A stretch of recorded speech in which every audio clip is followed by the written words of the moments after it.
ஈரானின் 9 கடற்படை கப்பல்களை தாங்கள் தாக்கி அழித்ததாகவும் அமெரிக்க ஜனாதிபதி அண்மையிலே கூறியிருக்கிறார். இந்த போரின் முகம் என்பது தற்பொழுது தொடர்ச்சியாக இது செல்லக்கூடிய சாத்தியத்தை எங்களுக்கு தெரிய தருகின்றது. அமெரிக்க தரப்பில் மேலும் இழப்புகள் ஏற்படலாம் என்கின்ற ஐயத்தை டொனால்ட் ட்ரம்ப் அவர்கள் வெளியிட்டிருந்தாலும் இப்பொழுது நிலையில் இது அவர்களை பொறுத்தவரையில் ஒரு வெற்றி வாகை சூடிய, அதாவது ஒரு தங்களுடைய இலக்கை தாங்கள் அடைந்து விட்டதான தாக்குதலாக இருந்தாலும் அவர்கள் இன்னும் இருக்கின்ற தலைமைகள் அல்லது இருக்கின்ற அதாவது ஆதரவு தளங்களை அளிப்பது மற்றும் இராணுவ தளங்களை அளிப்பது போன்ற நடவடிக்கைகளில் ஈடுபடுவார்கள் என்பதைத்தான் தற்பொழுதைய செய்திகள் கூறி நிற்கின்றன.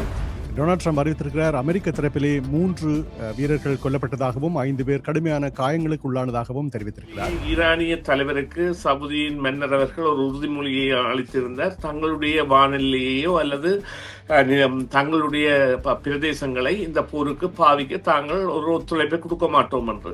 அது நேரடியாக கொடுக்கப்பட்ட ஒரு வாக்குறுதியாகவும், ஆனால் மறைமுகமாக இந்த போரை அதாவது நீங்கள் போரை இப்பொழுது கொண்டுவிட்டால் ஈரான் பலமடைந்து விடும் என்ற தகவலை டொனால்ட் ட்ரம்பிற்கு சொன்னதாகவும், இதன் மூலம் அவர்கள் தலைமைத்துவத்தை ஈரானிடமிருந்து தங்களிடம் மாற்றுவதற்கான செயற்திட்டத்தை கூட கொண்டிருக்கலாம். என்றால் சவுதி என்பது அமெரிக்காவுடன் பல பில்லியன்கள் முதலீட்டை கொண்ட ஒரு நாடு மாத்திரமல்ல, பல பில்லியன்கள் டாலர்கள் பெறுமதியான பாதுகாப்பு ஒப்பந்தத்தை அண்மையில் மேற்கொண்ட ஒரு நாடாகவும், பல தொழில்துறைகளில் அமெரிக்காவுடன் தொடர்ந்து ஈடுபடுவதற்கான நாடாகவும் இது இருக்கின்றது.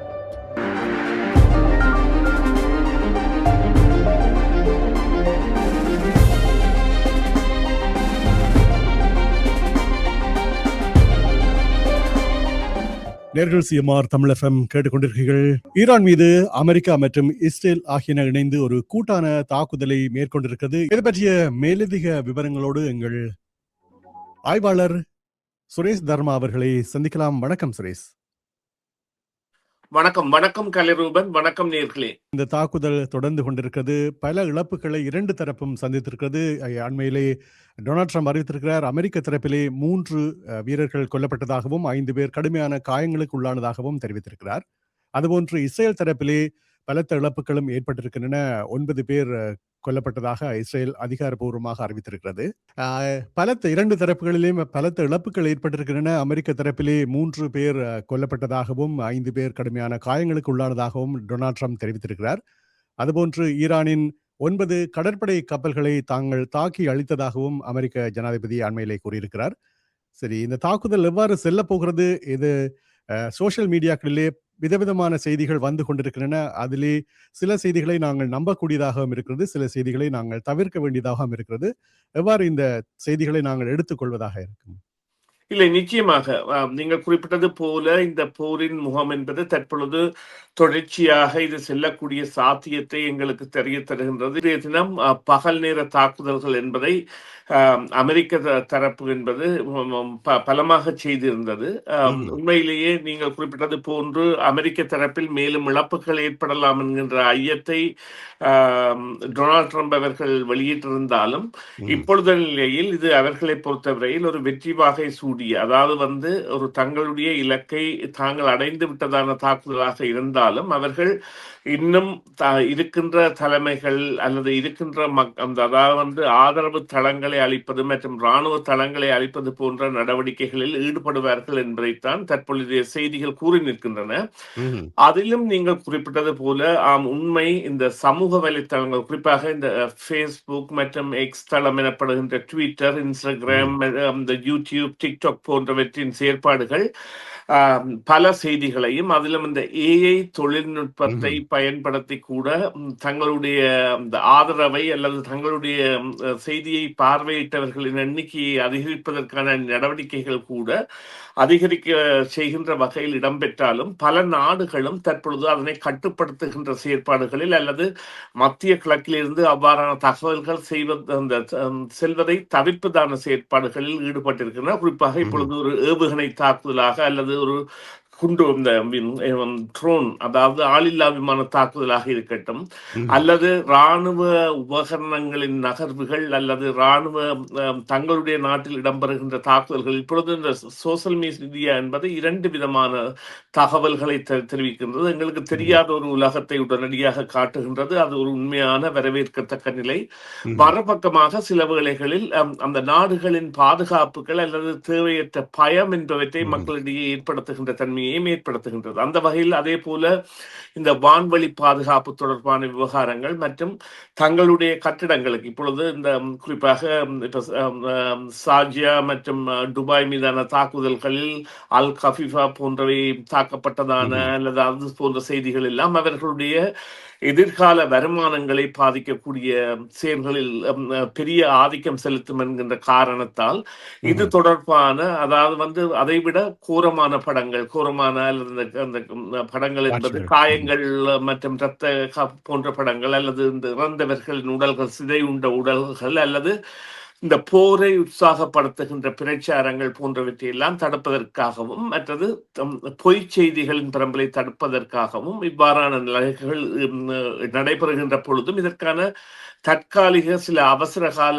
சட்டங்களை கூட அந்த நாடுகள் பிரயோகிக்கலாம் என்று சொன்னால், ஈரானின் இருப்பிடம் என்பது நாங்கள் அறிந்த மாதிரி, அதாவது பெர்சியன் கல்ஃப் எனப்படுகின்ற பாரசீக வளைகுடாவிற்கு நேர் எதிராக இருப்பது சவுதி அரேபியா மற்றும் இந்த அமீரகம் எனப்படுகின்ற யுனைடெட் அரப் எமிரேட்ஸ், அபுதாபி மற்றும் துபாய், அதே போன்று ஈராக், இன்னும் ஒரு நாடு அங்கால் இருக்கின்றது. அதே போன்று அதாவது இவர்களுக்கு இடையான தூரம் என்பது இந்த பாரசீக மிக குறைந்த தூரமாக 56 கிலோமீட்டர்கள் இருக்கின்றன. எனவே இந்த ஏவுகணைகள் செல்வதெல்லாம் இலகுவாக இருக்கும் என்கின்ற காரணத்தால் இவ்வாறான பிரச்சாரங்களை அவர்கள் தடுப்பதன் மூலம் தங்களுடைய மக்கள் மத்தியில் ஏற்படக்கூடிய பயத்தையும், தங்களுக்கு வரப்போகின்ற வருமானத்தில் ஏற்பட போகின்ற வீழ்ச்சியையும், அதாவது இன்று ஏற்பட்டுள்ள ஒரு செய்தி என்னவென்றால், அதாவது நிலைமை குவைத் அல்லது ஆமாம் அடுத்த நாடு குவைத் மற்றது United Arab Emirates, Saudi Arabia, Iraq போன்றவை எல்லாம் பாதுகாப்பற்றவையாகவும், அதிலும் குறிப்பாக துபாய் மற்றும் அபுதாபி போன்றவை தாங்கள் நினைத்த அளவில் பாதுகாப்பு இல்லாதவை என்பதை உணர வேறு நாடுகளை சேர்ந்த பிரஜைகள் தலைப்பட்ட நாடுகளாகவும் இருந்து வருகின்றன. இது அவர்களுடைய சந்தைகளில் பெரிய வீழ்ச்சியை ஏற்படுத்தும். அதனை தடுக்கும் முகமாகத்தான் இதனை செய்கின்றார்கள். சரி, இந்த நிலையிலே நீங்கள் கூறியது போன்று சவுதி அரேபியா மிக அண்மையில் உள்ள ஒரு நாடு. சவுதி அரேபியா இரட்டை வேடம் போடுகிறதா? அமெரிக்காவுக்கு ஒரு பக்கமும் ஈரானுக்கு ஒரு சார்பாகவும் அது செயற்பட்டு கொண்டிருக்கிறதா? ஏனென்றால் இதுவரை அது எந்த விதமான கருத்துக்களை தெரிவித்திருக்கிறது, கண்டனங்களை தெரிவித்திருக்கிறது. ஆனால் அதன் மீது மேற்கொள்ளப்பட்ட தாக்குதல்களுக்கு எந்த விதமான பதிலடியும் இதுவரை கொடுக்கவில்லை. இது சில வேளைகளிலே இரட்டை வேடத்தன்மையாக இருக்குமா? என்றால் மத்திய கிழக்கிலே ஈரான் மீது ஒரு எதிர்ப்பு அலையை அவர்கள் உருவாக்கினால் தங்களுக்கு ஏதாவது பிரச்சனைகள் ஏற்படும் என்ற ஒரு நோக்கத்திலே அவர்கள் அமைதியாக இருக்கிறார்களா? இல்லை, நிச்சயமாக இது ஒரு மிகவும் நல்ல கேள்வி கலரூபன். உண்மையிலேயே அவ்வாறான ஒரு சந்தேகம் என்பது இப்பொழுது இந்த உலக அரங்கில் எழுப்பப்பட்டு வருகின்றது. குறிப்பாக வாஷிங்டன் போஸ்ட் பத்திரிகை என்பது டொனால்ட் ட்ரம்ப் அவர்களை இந்த தாக்குதலுக்கான உற்சாகத்தை கொடுத்த தரப்புகளாக இஸ்ரேலையும் அதேவேளை சவுதி அரேபியாவின் மன்னரையும் குறிப்பிட்டிருக்கின்றது. உத்தியோகபூர்வமாக குறிப்பிட்டிருக்கின்றது, அதாவது எழுத்தில் வெளிவிட்டிருக்கின்றது அல்லது இணையத்தில் வெளிவிட்டிருக்கின்றது.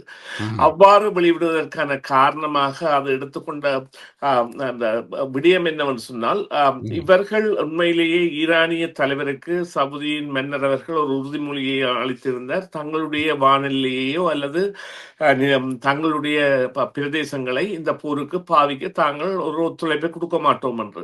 அது நேரடியாக கொடுக்கப்பட்ட ஒரு வாக்குறுதியாகவும், ஆனால் மறைமுகமாக இந்த போரை, அதாவது நீங்கள் போரை இப்பொழுது கொண்டுவிட்டால் ஈரான் பலமடைந்து விடும் என்ற தகவலை டொனால்ட் ட்ரம்பிற்கு சொன்னதாகவும், இதன் மூலம் அவர்கள் தலைமைத்துவத்தை ஈரானிடமிருந்து தங்களிடம் மாற்றுவதற்கான செயற்திட்டத்தை கூட கொண்டிருக்கலாம். என்றால் சவுதி என்பது அமெரிக்காவுடன் பல பில்லியன்கள் முதலீட்டை கொண்ட ஒரு நாடு மாத்திரமல்ல, பல பில்லியன்கள் டாலர்கள் பெறுமதியான பாதுகாப்பு ஒப்பந்தத்தை அண்மையில் மேற்கொண்ட ஒரு நாடாகவும், பல தொழில்துறைகளில் அமெரிக்காவுடன் தொடர்ந்து ஈடுபடுவதற்கான நாடாகவும் இது இருக்கின்றது. எனவே அந்த பொது தரப்பில் சொல்லப்பட்ட தகவலுக்கும் தனிப்பட்ட தகவலுக்கும் இடையே இரட்டுத்தன்மை இருக்கின்றது என்கின்ற ஒரு உண்மையை ஒரு பத்திரிகை வெளிக்கொண்டு வந்திருக்கின்றது என்பதை நாங்கள் கூறலாம்.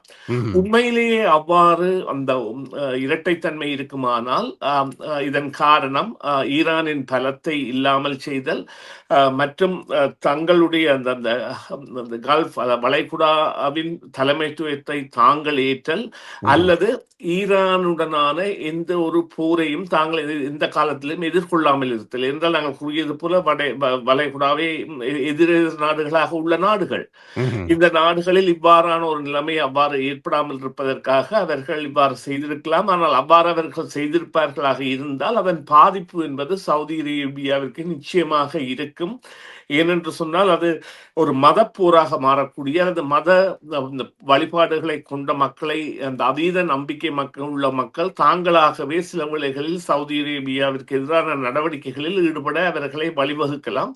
எனினும் பொறுத்திருந்து பார்க்க வேண்டும். இது அந்த வாஷிங்டன் போஸ்ட் பத்திரிகையின் செய்தியின்படி சவுதி அரேபியா இரட்டை முகம் கொண்டிருக்கின்றது, போலித்தனம் இருக்கின்றது, வெளிப்படைத்தன்மையில் ஒரு விஷம் காட்டும் ஒரு நாடாகவும் உள்ளகத்தன்மையில் தனது நலன்களை பேணும் நாடாகவும் அது இருந்திருக்கின்றது என்பது உண்மை.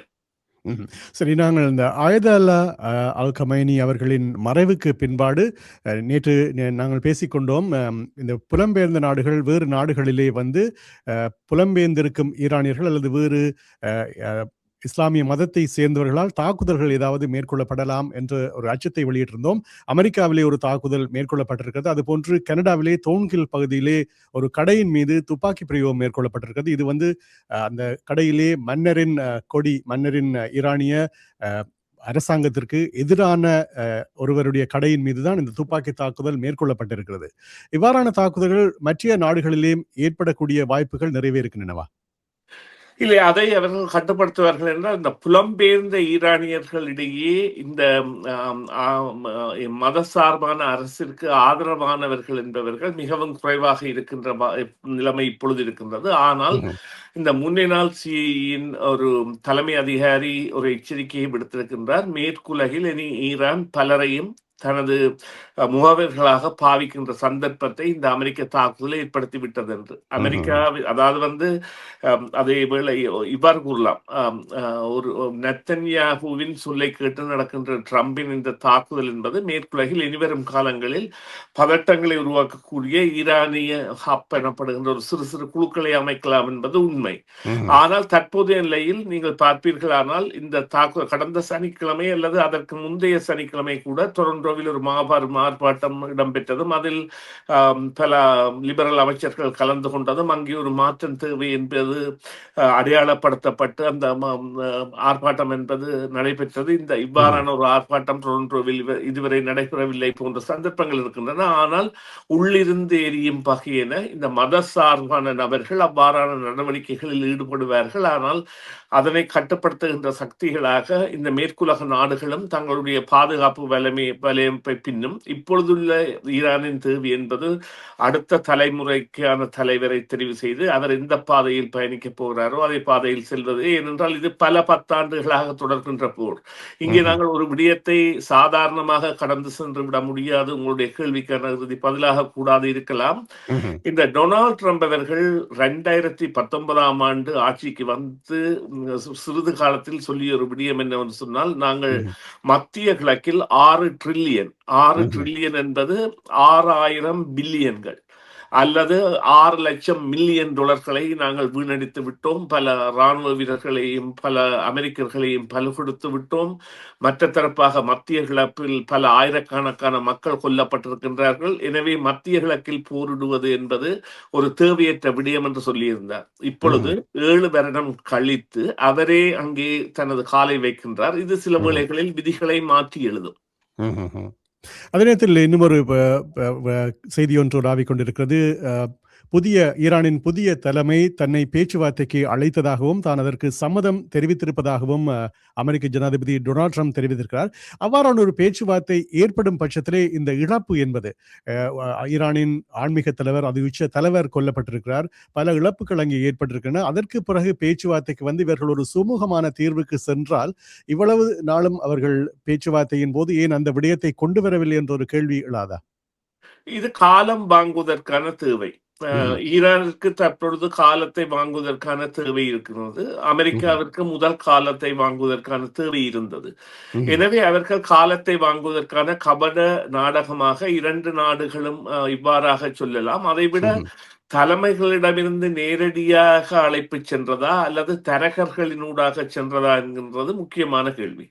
தரகர்களினூடாக என்கின்ற பொழுது அவற்றின் வார்த்தை வதனங்களில் மாறுதல்கள் ஏற்படும். அந்த 2 தரப்பை மிணங்க வைப்பதற்காக சில இலகு பாசைகளை அவர்கள் பரிமாறுவார்கள். அவ்வாறாக கூற இருக்கலாம். ஆனால் இது ஒரு புதைகுழியாக மீண்டும் மாறாமல் இருக்க வேண்டும் என்கின்ற ஒரு எண்ணம் பலரிடமும் இருக்கின்றது. ஆனால் அகலக்கால் வைப்பார்களா என்கின்ற நிலை இருக்கின்ற இந்த நிலையில் சில வேளைகளில் பேச்சுவார்த்தை என்பதன் மூலம் உடனடியாக இதனை தன்னால் முடித்துவிட முடியும் என்கின்ற நிலைக்கு கூட டொனால்ட் ட்ரம்ப் வரலாம். அவ்வாறு வந்தால் நிச்சயமாக ஈரான் மீள் கட்டமைப்புகள் தன்னை ஈடுபடுத்தும் நாடாக மாறக்கூடிய ஒரு சந்தர்ப்பம் இருக்கும் என்பது உண்மை. இந்த போர் கூடிய விரைவிலே நிறைவுக்கு வர வேண்டும். ஏனென்றால் சில வறுமை கோட்டுக்குள்ளே வாழும் நாடுகள் இந்த பயணங்களை மேற்கொண்டு இன்னொரு நாட்டிற்கு சென்று அங்கிருந்து தங்கள் நாட்டிற்கு திரும்ப முடியாமல் தவித்துக் கொண்டிருக்கும். ஏனென்றால் கூடுதலான போக்குவரத்து இந்த மத்திய கிழக்கு ஊடாகத்தான் மேற்கொள்ளப்படுகிறது. வான்வழி போக்குவரத்து. கூடுதலான நாட்டுக்கு சென்றவர்கள் திரும்பி வர முடியாத காரணத்தால் அவர்கள் வேலை இழக்கக்கூடிய வாய்ப்புகள் நிறைய இருக்கின்றன. இவ்வாறான பல பிரச்சனைகளை மக்கள் எதிர்கொண்டிருக்கிறார்கள். கூடிய விரைவில் இந்த போர் நிறுத்தப்பட்டு எல்லோருமே சுமூகமாக வாழ வேண்டும். அதுதான் அதாவது இந்த வறுமை கோட்டுக்குள்ளே வாழும் நாடுகளுக்கு ஒரு சாதகமான நிலைமையாக இருக்கும். ஆமாம், நிச்சயமாக. அது வறுமை கோட்டிற்குள் வாழும் நாடுகளுக்கு இல்லை, மேற்குலகிற்கும். அது ஏனென்றால் மேற்குலகு கூட தனது பயணங்களின் போது இடைத்தங்களிற்கான நாடுகளாக பாவிப்பது இவற்றைத்தான், எரிபொருள் நிரப்புவதற்காக. அது கனேடிய பிரதமரின் விஜயம், இந்திய விஜயமாக இருக்கட்டும், அல்லது வேறு தலைவர்களின் விஜயங்களில் கூட இவ்வாறு இடைத்தரப்பில் சில வேளைகளில் இறங்காமல், அந்த விமான நிலையங்களில் இறங்காமல் கூட எரிபொருள் நிரப்புகை என்பவற்றிற்கு பாவிக்கின்ற தளங்களாக இவை இருந்து வந்திருக்கின்றன என்பதில் எந்த மறப்பும் இல்லை. நிச்சயமாக இது அதாவது நீண்ட கால ஒரு நோக்கின் அடிப்படையில் இந்த போர் என்பது உடனடியாக நிறுத்தப்படுகின்றது. இந்த உலக பொருளாதாரத்தில் பெரிய பாதிப்பை ஏற்படுத்தாது. அந்த பொருளாதார பாதிப்பு என்பது சகலரையும் பாதிக்கும். முக்கியமாக எண்ணெய் விலைகள் மற்றும் இந்த தங்கம், வெள்ளி போன்றவற்றின் விலைகள் நாளை சந்தை திறக்கும் பொழுது இதன் அந்த நிலைமை என்பது நிச்சயமாக தெரியும்.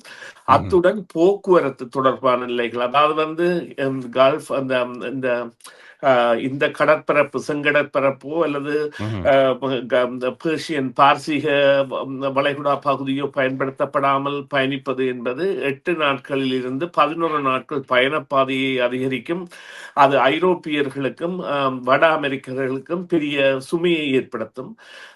அதே போன்று பொருட்களின் விலை மற்றும் பொருட்கள் பழுதாகின்ற தன்மை போன்றவெல்லாம் ஏற்படக்கூடிய சாத்தியக்கூறுகள் இருக்கின்றன. அதைவிட இந்த நாடுகளில் நீங்கள் குறிப்பிட்டது போல பணியாற்றுகின்றவர்கள் அதாவது 3ஆம் தர நாடுகள் சார்ந்தவர்களாக பெரிதும் இருப்பதால் அவர்களுடைய நலன்கள் குறித்த அக்கறை கூட பலருக்கும் இருக்கின்றது. அதே போல மேற்கத்திய நாட்டவர்கள் கூட அங்கே பணியாற்றி கொண்டிருக்கிறார்கள். அவர்கள் குறித்த நலன்களும் மேற்கத்திய நாடவர்களுக்கு இருக்கின்றது.